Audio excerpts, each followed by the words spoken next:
Good afternoon. My name's Colm. I'm a principal engineer. I work at AWS. I worked at AWS about 12 years. And my first day when I joined, I was actually working on Amazon CloudFront, our CDN, Content Distribution Network. And that sits right at the edge of our network. It's distributed. When we launched, we had 15 sites. These days, we have hundreds. But then, and now, and before, I've kind of always worked on the perimeter, stuff that's right at the edge, the kind of first point of contact for requests that are coming in or when packets are coming into our network. And what I'm going to talk about today is how I think about and we think about security in that context, and how we think about securing systems and adding, defense in depth for important security risks, but without also, accidentally increasing security risks along the way. I gave a talk at Reinforce, our security summit, in the summer last year about the innards of cryptography, and I started with a warning slide, and I said, this talk contains math. And people still liked it, so I survived. This talk doesn't contain math, but it is secretly a talk about complexity theory. But I promise everyone will be able to handle it, and we're not going to get into too much nuanced theory. It's just kind of an important way in which we approach the problem and how we think about it. And we're also going to go through some code. But you don't need to be a programmer to really realize what's going on or take some of the lessons away.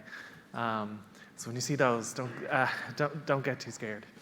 I know we can all handle it. But I've been working on the perimeter that whole time, and security is just, it's our top priority. It's the number one thing we think about. We never want to have a security incident or any kind of security issue impact our customers. And it's a never-ending problem, right? New security threats emerge. There's always new things to adapt to. And it's a really, really challenging space to operate in.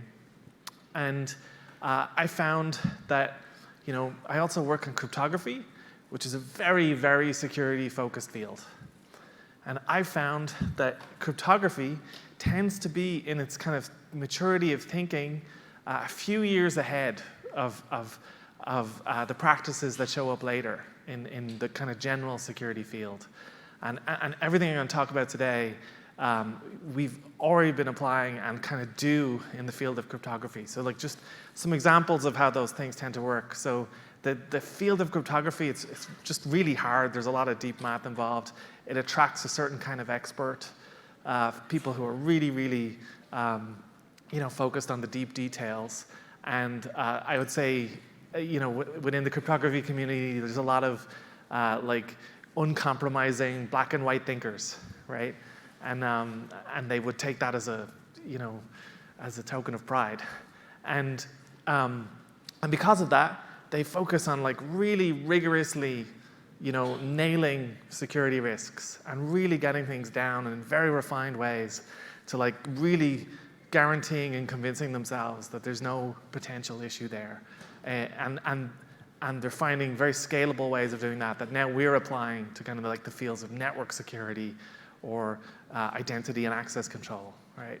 And so what I'm really trying to do is to catch us up and take some of the lessons that have been coming from a field like cryptography that we think is a few years ahead, and then show how you can use those in other fields, how we use them in other fields, and how everything is maturing. But I want to start with why all of this is kind of so hard, right? I think the field of information security is a tricky one to operate in. It's full of lots of kind of counterintuitive facts and all sorts of kind of perverse disincentives and things that just make it a very challenging field to operate in. But one that's just really core is that the task of keeping the world's information secure is an incredibly important one. If there's an issue that discloses folks' personal information, it can be quite severe. But we don't really have the full mental models or metaphors to really think about that. One I like to go back to is when I was a teenager, right? File sharing was taking off, right? And there were websites and BitTorrents and so on you could go to and get music illegally, without paying for it, right? Certainly breaking copyright law. And folks, just ordinary common sense and intuition would tell them, well, that doesn't really feel like a crime. I don't feel like I'm doing anything bad. Even though it is a crime and it's depriving somebody of money that they're owed. And a lot of that's due to just, this information is, it's completely intangible, right? You can't feel it. And it's not quite stealing, right? If you steal something, the other person no longer has it, right? That's in the real world. And they suffer a real measurable loss, and unless it's somehow recovered later and given back to them, there's nothing to do about that. But in the world of information, you might get a copy of the information and they might not even know, right? And there's just no good world metaphors for that. And at once it feels quite innocuous. It's not like robbing a bank. No one's going in there and physically committing violence and making people feel, very threatened and unsafe. But there's another side to that coin, which is the other side of that is if information is stolen or somebody gets it who shouldn't have it, there's really no getting it back. It's a one-way door. Information can just be very trivially copied and rapidly spread, and it's a different kind of risk than we're ever really used to in the physical world, and our mental models can lead us in just very dangerous directions, right? So when you've got some information to protect, right? You're generally starting with the worldview of well, this information is the target for some attacker, and if they get hold of it, I think I'm going to have a bad day, or my customers are going to have a bad day. Maybe I've got a trove of financial data or something like that, right? And the most common metaphor, what's working in our heads, the way we think we want to protect this, is how we protect things in the real world, right? Which is, we put a wall around it, right? So, going back to medieval times, people were building castles and forts and, or using caves before that. Classic strategy for defending things, right? And then, someone tells you, well, but your data is really, really, really important. You need defense in depth. You need to be way more stringent. I need to have way more controls. I need to be really, really sure that the data is being protected. And so you add another wall, right? You put another one around that. And so we've got one perimeter with certain access controls, and maybe we've got another one. There might be some redundancy between them, and they have, overlapping controls that they're both enforcing, but if one ever gets it wrong, the other will take up the slack and so on, right? But this is like a one-way ratchet, right? There's really only one way this metaphor can keep going, and only one direction things can go in, which is add even more and more layers. And this is a really common practice, right? Lots of network security diagrams look like this. Lots of architectural diagrams look like this, and even some software design patterns look like this, where internally the software has these layers, and each is supposed to enforce different things. And we all very naturally gravitate towards this model, and parts of it work well, but a big part of it that doesn't is that this whole thing backfires because each layer is actually increasing the size of our trusted computing base, right? The amount of code that we have to trust to be well written, to not have any mistakes in it, to not have any security issues itself in it, or else we'd be exposed to a problem, right? And typically these layers are also running in pretty privileged parts of an architecture. If they're directly at the perimeter, they might have access to all of the incoming and outgoing traffic. Or if they're in a security layer like authentication, they see everybody's authentication credentials and so on, right? And so while it's very tempting to like, well, I'm just going to add more layers. I'm going to put another little piece of steel around this and then a piece of iron around that. You know, it's deceptive because really under the hood, as coders, we know, well, all of that's just code. And there can be mistakes in that code or the configuration of that system. And if that's true, well, it can backfire and undo all of the benefits, which is not good. You know, and this is a really pernicious, hard problem, right? It's not just about like measuring total code size and saying, well, that's the size of my trusted computing base, and I want to have, you know, I want to have it smaller and so on. It's also about like how these layers interact. You know, really classic example of this that comes from cryptography, right, is that there are cryptographic algorithms that operate at different layers. They're supposed to be complementary. And actually, cryptography can be broken depending just purely on the order in which you add or use those layers, right? So a classic example of this is like AES-CBC, which is a great mode for encrypting things. It's actually really good. I like it. And HMAC, which is an algorithm for authenticating data. And it turns out if you combine them in one order, you know, things are good. They'll work fine. If you authenticate data before you ever try to decrypt it, that's the good order, you know, no problem. On the other hand, if you decrypt data and then authenticate it because you encrypted the HMAC itself, that's bad, right? And like, I really want to underscore this point. This is the exact same amount of code, and it's the exact same code, except for the order in which you added them, right? Undoes the security. So that's just a really simple kind of starter example of complexity theory, where literally a 1 or 0 binary difference in how you combine these things, just one bit of complexity undid the entire security of this construction. Famously, TLS or SSL, the protocol, combined these in the wrong order, right? And nobody realized for quite a long time. And then Lucky 13 came along. I was like, yep, those are in the wrong order. Here's how to break that open. So it's just staggering to think of, that just one little bit of complexity, just like if they had just ordered them the other way, everything would be fine. Makes it really scary. You know, there's other examples of this too, right? It's in network layers, if you just combine, like if you put the firewall behind the thing it's supposed to be protecting, it's obviously no good, right? You need to put it in front of the thing it's protecting. There's just simple ways where these layerings can go wrong. You know, we see things like that happen sometimes. It's like staggering. And so there's a term for this kind of complexity, right? It's called cyclomatic complexity. And that's a fancy academic term, but really all it means is that the measure or complexity of a system increases, you know, every time a decision can be made, right? So the decisions we've seen so far are just like binary decisions. Do we order them that way or that way? And that doubles the complexity, right, at that point, right?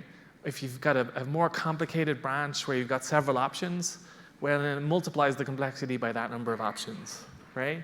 And the real measure of the TCB of a system, right, is how complex it is.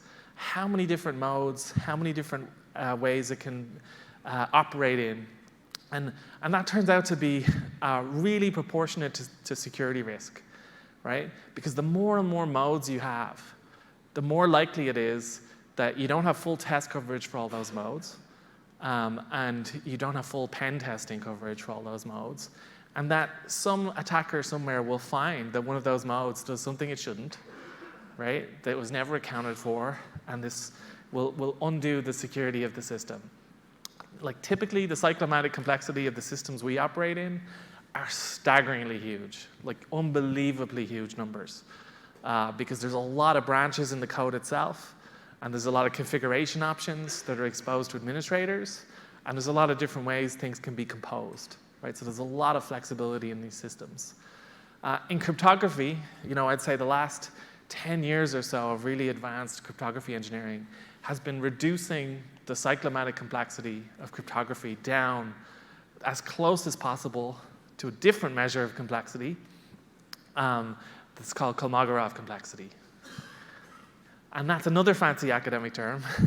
But all that means, right, is that measure of complexity is the smallest amount of complexity that you need to solve a problem, right? So for example, pretty much any system can be modeled as it takes some input and it produces some output, right? And there's some smallest number of like branches or if statements or whatever it takes to do that work, right? And that's this measure of complexity. And that's actually typically a small number. If you really rigorously academically like analyze the system, you're like, yeah, it would only take this many branches or instructions to do this operation.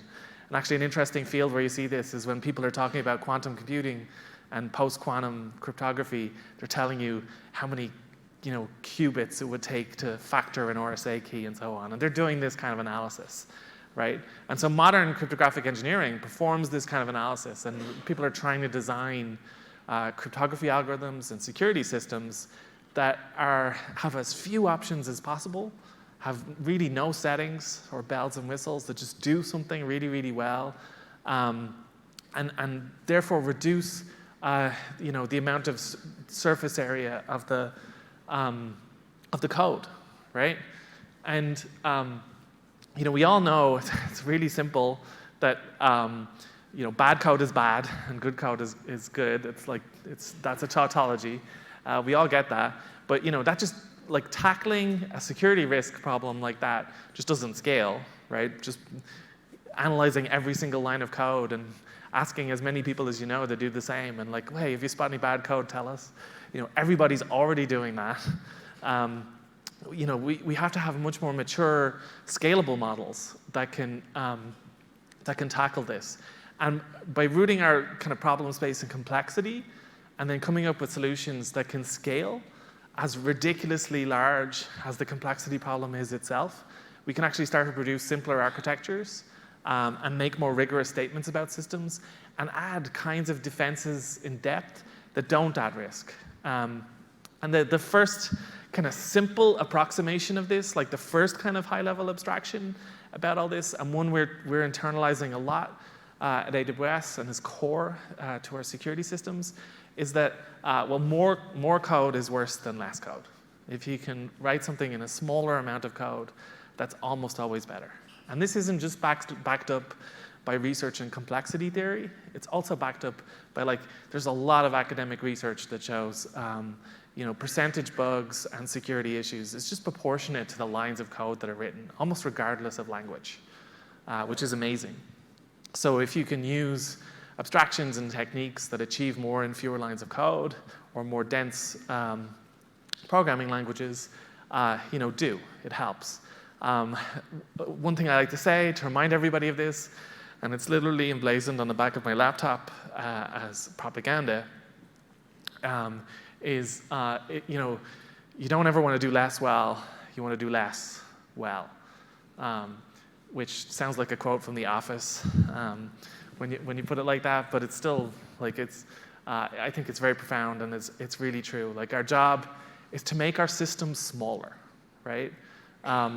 That's the first kind of thing. We want to be able to take all those layers of defense and find ways to how do we do that in a smaller number of layers, and how do we do that with a smaller surface area, right? And no matter what the field, whether you're working on code or whether you're working on an application that has lots of dependencies, and even if you're not writing the code, you're in charge of running it and deploying it and so on, where we start is by measuring the size, for code, like line counts. For applications, I'll show you some methods in a bit. But just by starting to measure it, right, has a positive effect almost on day one, right? Because once you measure it, nobody wants it to drastically increase anymore. It becomes a contest, right? So for some of our security critical layers, we've been like, well, here's how many lines of code we have today. And then everyone's like, whoa, okay, well, let's try to get that down. And we'll prioritize things over time to try to reduce that line count. But even before that, they definitely don't want it to increase. And you start to see new changes come in that are more dense or reduce the number of dependencies and so on. And then the other kind of trick that we use, and then I'm going to talk about, is we try to move a lot of our defenses in depth that are embedded in code and in running systems. And so we're kind of open and subject to malicious or untrusted input from outsiders. We try to move that out of band so that it's not in the running system anymore. And that has a really positive effect of achieving the same security benefits without that risk, and usually actually speeds things up too. It's also a great performance benefit. And so there's some clever ways.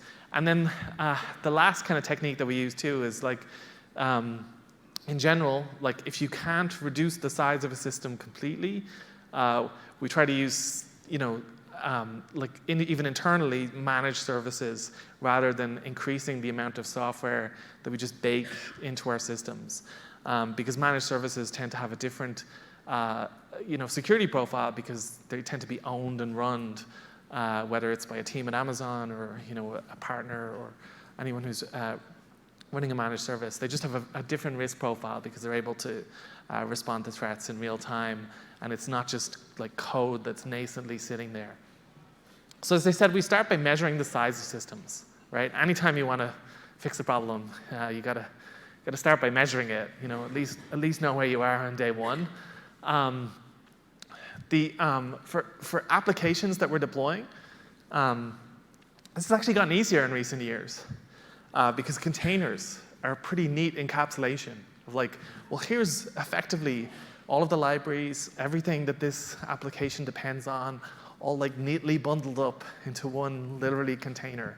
We've had a deployment system at Amazon for a long time called Apollo, which Code Pipelines is based in, and it does something similar. It actually takes all of the dependencies for an application and builds a nice little container environment, and we use that internally, but for services that are now building on top of containers, we have containers. And it's just this nice, simple measure, right? Like you've got this size of container today, try to get it smaller, or certainly don't let it increase. And depending on whether your containers are in ECR or not, or whether they're ECS or EKS, or whether you're just using native Docker, there's different ways to measure this size. Worst case, you can just launch a container, get into it and run something like DF or DU, but it's not particularly hard to measure container sizes. But I think this is something that security teams and security engineers and security orgs should be doing and should advocate for, right? Keep an eye on this. Don't just let teams explode and grow, right? Because every new thing that's being pulled in is risk. And so nice, simple way to keep a handle on this is to just have some transparent accountability and some metrics that are kept around. We integrate some of this into our CI/CD. I have packages where they literally can't increase in size. There's a test in the deployment stage which would reject it, and so my commits ultimately will come back to me, and I'll have to solve that.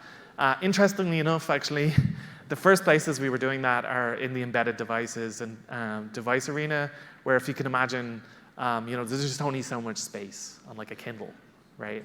And you have your quota and that's it, and it can't go up. But it turns out to be really, really applicable to this field. It's pretty cool.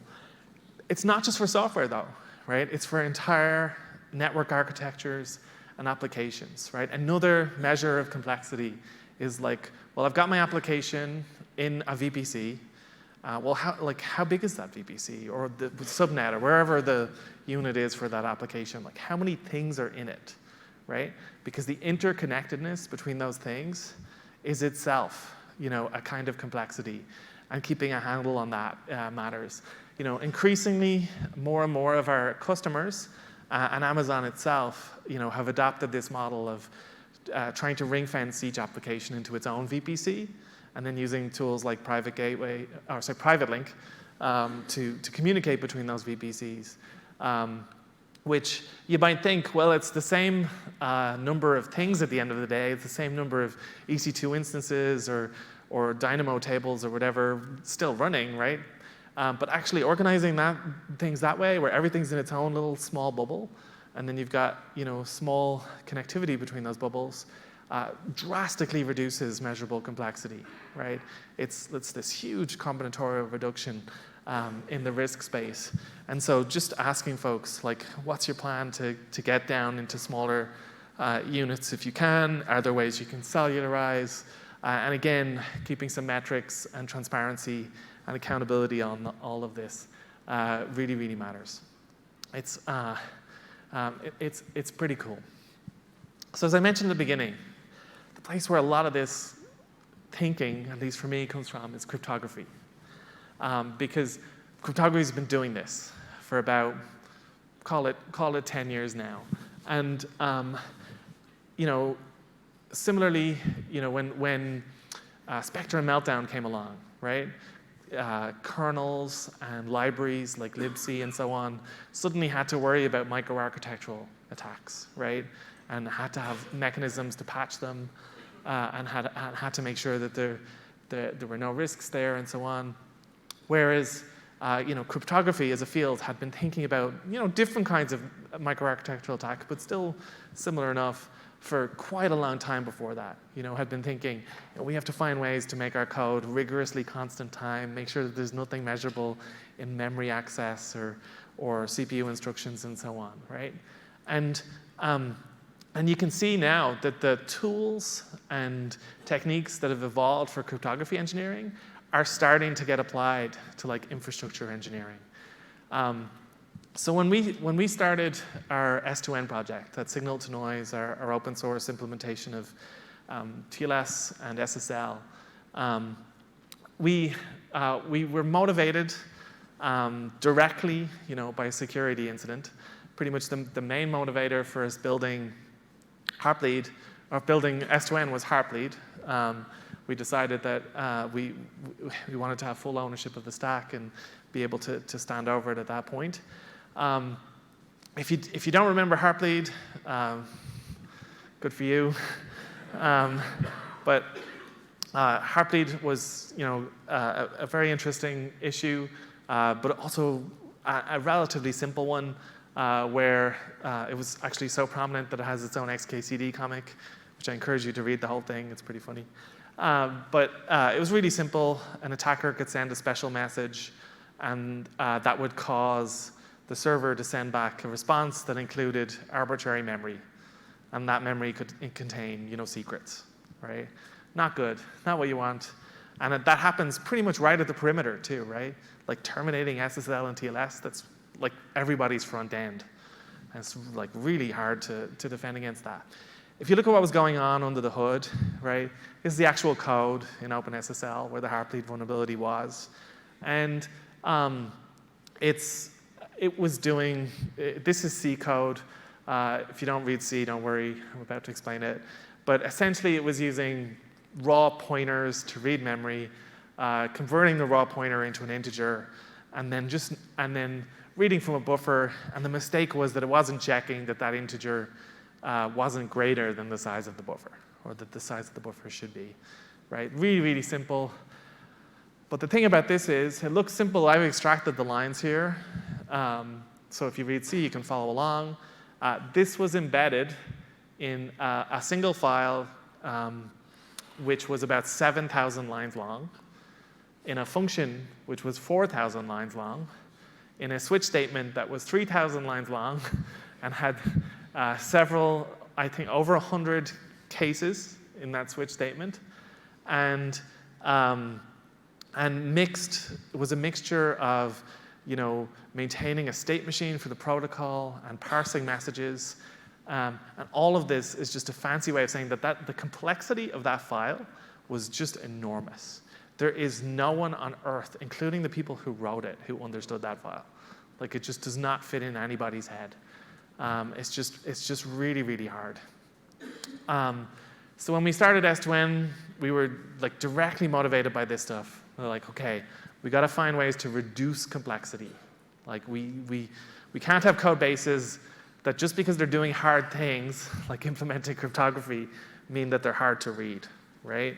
And so when we started it, whenever we start a project in Amazon, or every team, we try to have tenets. Tenets is an unusual word, so when we went to open source, we just said development principles. But we started with a set of tenets that would really encourage us and guide us towards keeping things really small and simple. We said explicitly on day one, we're going to stay simple. Lots of features we're not going to support, which is a huge reduction in complexity, and something I look for in security products.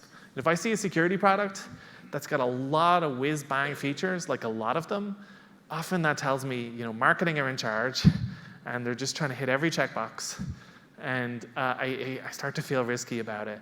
Whereas when I see security products that do a few things really well, I have more confidence in them. We had just explicit guidance that we would only write clear code, and we had some guidance around how we would structure things to really, really drastically reduce complexity. Like, for example, we had explicit guidance that we would never nest functions too deeply, like only about 3 or 4 deep, so you can keep it in your head. And that we would have branches that exit early, and all sorts of tricks to reduce complexity. And if you want to learn that stuff, you can go to our open source repository, and there's really detailed guides there. But to kind of underscore how all this works, right? Our direct mitigation for like Heartbleed style vulnerabilities, right, was we created this I/O framework that we call Stuffer, which is a buffer for stuff, where you allocate a buffer of memory, and then you just keep a cursor into that buffer. And so if you need to read or write an int, you just ask the stuffer to do it, and the stuffer in one place tracks and makes sure that you're never overwriting memory. The underlying operation to read bytes, which everything kind of boils down to, whether you're reading an int or something else, just enforces a very simple safety check. You'll notice these functions are tiny. They fit on, and that's deliberate. They fit on one screen, and it's very, very easy to enforce safety, right? So here's the code in S2N that's reading an integer, like would have happened in Heartbleed, and it just calls the underlying function that we just saw, and we know that's safe, and everything's good.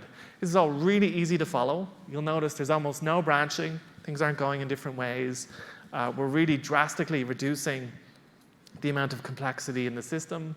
The style of programming we use, it kind of lends itself to a declarative style, where we thought in advance we'd architect our software architecture like this so that you just get these neat sequences of statements, and you don't have to, we'd write our state machine somewhere else in a different, simple way, and just keep things very, very manageable, right? And so that was our first primary approach. We're like, well, okay, we're just going to try to architect systems that have fewer branches and modes of operation and configuration knobs in them, right? And that's central to modern cryptography. Pretty much any modern cryptographic algorithm, like if you look at the noise framework, which is what Signal uses under the hood, it's nowhere near as configurable as TLS. It doesn't have anywhere near the number of options. And cryptography engineers will tell you that's the way to go. That's the better way to go. But we want to do much, much more than that, right? We could still make coding mistakes when we're writing S2N, right? Just like somebody could misconfigure a firewall or hit the wrong setting in a web server somewhere, right, and create security risk. We don't want that. But we also don't want to add code to S2N or the firewall or whatever to check that. Because the second you do that, you've increased the complexity of the system. And it turns out a lot of the time you can do this stuff out of band. It doesn't have to be in the code itself. It doesn't have to be open to untrusted input. The most obvious thing for that is tests, or just ordinary tests. On code, that's us writing unit tests. In infrastructure engineering, that's more like penetration testing and making sure you've got all that kind of coverage. But just by, I guess, I don't know, coincidence or sheer luck, the time we were starting the S2N project was also the time at Amazon when we started our automated reasoning group, which is a group dedicated to using really clever math to analyze software, analyze infrastructure, and make sure that it's secure. And so from really, really early on, we decided we'd focus on formal verification and formally verify lots and lots of parts of S2N. But we had a dual mission, right? Our mission wasn't just to verify S2N, it was also to make verification easier.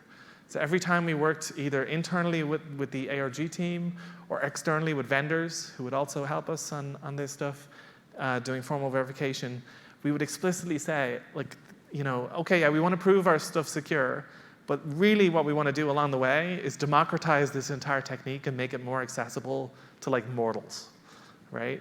Because we think these techniques are really, really important. I actually, think there can be kind of fatalism to information security, where you just think, the amount of information we're all storing and collecting is just growing and growing, and the amount of software protecting it is just growing and growing, and there's more and more bugs and mistakes that could happen, and there's, it's a target-rich environment for attackers, and someone's determined enough, they'll always find something, and I just don't believe that. I actually think we can scale, and we can outscale attackers, and we can, really totally verify that systems don't have gaps in them, which is kind of cool. The way I think about all this, though, Byron Cook, who leads the ARG group, the automated reasoning group, he likes to use the example of Pythagoras' theorem, right? And says, well, when you test your software, you're just testing it for those inputs. But when you prove your software, you're proving it correct for all possible inputs, right? That's what makes it so powerful. It can do these things like symbolic execution, and it can go through your program in lots of virtual state spaces and really check that every possible condition is being met and everything's being done as it should. And that's all true, and that's what makes it so powerful. But this model also kind of oversells it a little. And people often hear of, hey, something was proved correct, like the TLS protocol, right, SSL, and then later somebody else finds a problem, right? And then they kind of write off this whole approach of formal verification. They're like, oh, they don't know what they're doing. They said this was secure. They told me they had a proof. What's usually happening is really subtle, is like Pythagoras' theorem is wrong, right? It's true for triangles on a plane, sort of. I'll come back to that. But it's not true for triangles on the surface of a sphere, right? So if somebody proves it correct, but they say, well, this is my model, as long as everything is a plane, it's going to be, provably secure. But then it turns out in the real world, somebody goes and applies the triangle on a sphere, it won't be correct anymore, right? And it's those little gaps in the models that people tend to uncover. And they're just like bugs in software. They're great finds, but they don't really diminish the amazing, volumetric power of what formal verification can do. The thing to keep in mind in this is that all models are wrong, right? But they're just really, really useful. Some are really, really useful, right? And when I say Pythagoras' theorem is wrong, I do mean it's wrong because, real right-angle triangles in a plane don't exist in nature, right? There's no such thing as a point or a line if you go deep enough into the physics levels. But it's still amazingly powerful. And so we integrated this directly into S2N and also worked with other industry partners. We've been part of a cross-industry workshop, HACS, which is high assurance cryptography, that runs every year, where we've been working with researchers and other industry partners and developing more and more tools that can analyze all of the code, analyze the security critical layers, and determine whether they're safe or not. And some of what we can do is crazy. We started with some pretty simple stuff. We verified the correctness of our HMAC algorithm, just made sure it does the right thing for all possible inputs. We made that easier along the way. This is all in our open source repository if you want. But then we took on a harder problem. We're like, let's verify the correctness of our state machines. Let's make sure, which is no one had ever even tried before. And we verified the correctness of various state machines that we have, a cork-on-cork state machine, which is just around when we send and release data, and one on the TLS handshake itself. This was good. At the time, the OpenSSL handshake had two vulnerabilities in it, one that let you change to encrypted mode a little earlier than you should have been able to. And so it was really nice to be able to formally verify we didn't have any of those issues. We formally verified a random number generator. It's a really hard problem. We formally verified our post-quantum crypto code and stuff like that. But that's all kind of like, okay, we've got some cryptographic algorithm, make sure it's kind of correct. We then started getting into like really nuanced stuff, like let's make sure our code is side channel free, right? Which is a really hard security problem.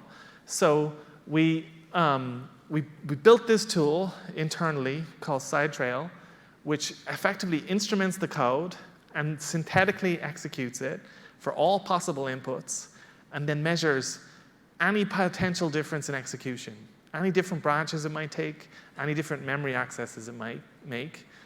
And then you can use that to build regression tests and guarantee that you're not introducing any side channels. Or if you do have a side channel, it can measure it for you, and you can enforce that it never increases, right?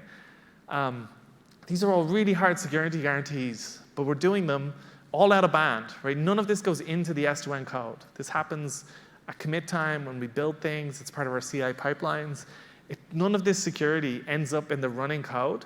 So the complexity of our running system is still really, really, really small, right? Whereas other techniques, you just have to add a lot of code to be able to have these guarantees, a lot of asserts, a lot of guard branches, a lot of stuff like that.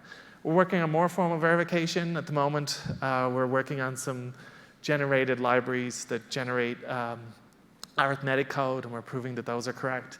And we're formally verifying our implementation of TLS 1.3 before we release it. And so that's where we've been in the cryptography field, right?